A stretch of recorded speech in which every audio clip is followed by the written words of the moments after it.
Yes, Vrushali, stay with us. We have Famida Hassan Khan, NCP Mumbai North District Working President, joining us as well at this point. Famida Hassan Khan, this is going to be an interesting contest.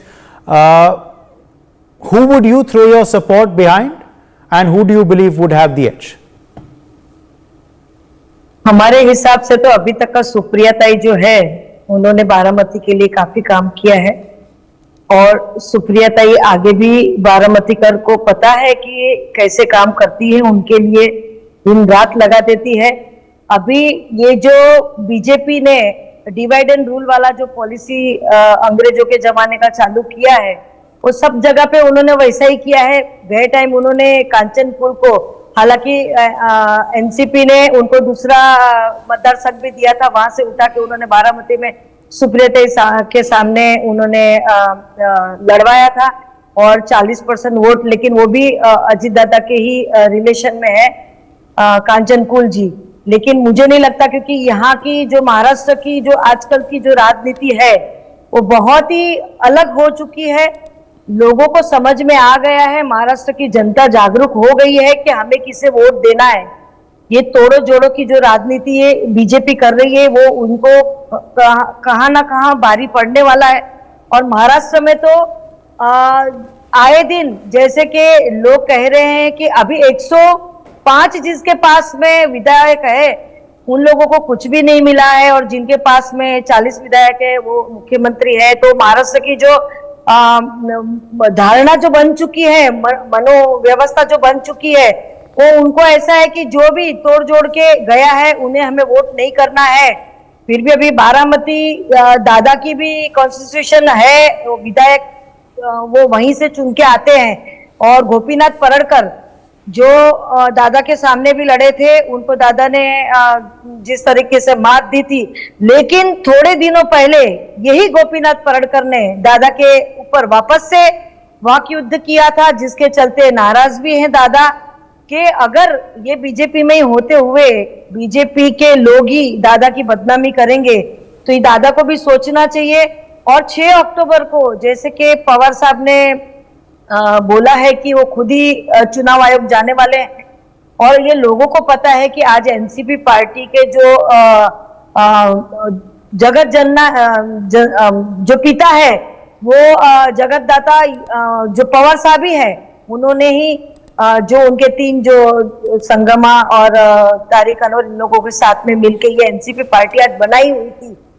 तो उसका जो symbol है वो पवार साहब के पास ही आएगा, क्योंकि महाराष्ट्र की सारी जनता जानती है कि आज राष्ट्रवादी को खड़े करने में पवार साहब ने कितनी मेहनत की। और हर बार मगर अब लग रहा है फामिदा जी की लड़ाई जो है वो काफी हद तक बढ़ गई है। अगर परिवारजन एक दूसरे के खिलाफ चुनाव मैदान में उतरेंगे तो लग रहा है कि लड़ाई बढ़ गई है। आपकी प्रतिक्रिया इस पे क्या होगी? क्योंकि पिछली बार भी कंचनकुल लड़ी थी, मगर उनका तो इतना करीबी रिश्ता नहीं है सुप्रिया जी से जो कि सुनेत्रा पवार का है। जी, कंचनकुल भी सुनेत्रा वहिनी के घर से ही बिलोंग करती है, और एक तरीके से देखा जाए तो 2019 में ही बीजेपी ने ये जड़ें काटने की कोशिश कर दी थी, लेकिन बीजेपी वहां नाकाम हुई। इसी वजह से ये बार उन्होंने बराबर इलेक्शन के एंड मौके पे पवार साहब से, उनके भतीजे से ये पार्टी तोड़ के उनको अपने अंदर लिया है। ये कांटे की टक्कर है, ये मैं भी मानती हूँ कि जहां सुप्रिया ताई है वहां, क्योंकि पवार फैमिली एक झूठ होके अभी तक जो चलते आ रही थी, अभी उसमें ही ननंद और भाभी दोनों को सामने हमने खड़े कर देंगे। तो देखते हैं कि जो जनता है वो जनता किसके साथ जा रही है, क्योंकि जनता का जो मनोस्थिति बनी हुई है इस तरह इस टाइम पे ये तो वो शिवसेना और शरद पवार को चाहती है। वो उद्धव ठाकरे की जो शिवसेना है उनको और शरद पवार को चाहती है, और ये इंडिया गठ बन के जो मिलके लड़ने वाले हैं, उसे हमें लगता है कि वापस हमारी सुप्रिया ताई वहां से सांसद बन के चुन के आएगी, क्योंकि उन्होंने बहुत अच्छा काम किया है बारामती मतदार संघ में। और आज पवार साहब भी बारामती से ही लोकसभा के प्रतिनिधित्व कर रहे हैं।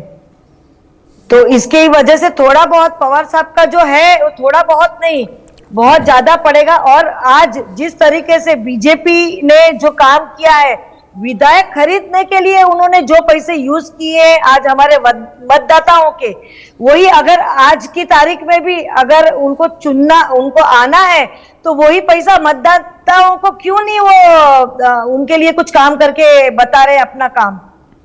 तो मतदाता इसीलिए चिड़े हुए हैं कि कहाँ उनकी सरकार गिर तो नहीं रही थी, फिर क्यों अजित पवार को उन्होंने बारामती टारगेट करके ही अपने अंदर लिया है। आज उन्होंने बारामती टारगेट करके ही अजित पवार को उन्होंने वहां से खड़ा करने का जो षड्यंत्र किया है वो उन्हीं के लिए है। लेकिन अगर ये 8 दिन पहले का हम वाकया देखेंगे तो गोपीनाथ पडळकर ने जो अपशब्द अजित दादा के लिए कहे थे, तो कहीं ना कहीं दादा भी थोड़े नाराज तो है ही। और अभी चुनाव में 5-6 महीने जैसे बाकी है, जब तक का क्या हो रहा है, 6 तारीख को थोड़ी बहुत पिक्चर क्लियर हो जाएगी कि चुनाव आयोग किसकी तरफ से क्या कर रहे हैं। और ये अच्छी बात है कि पवार साहब खुद ही उनको उधर जा रहे हैं दिल्ली।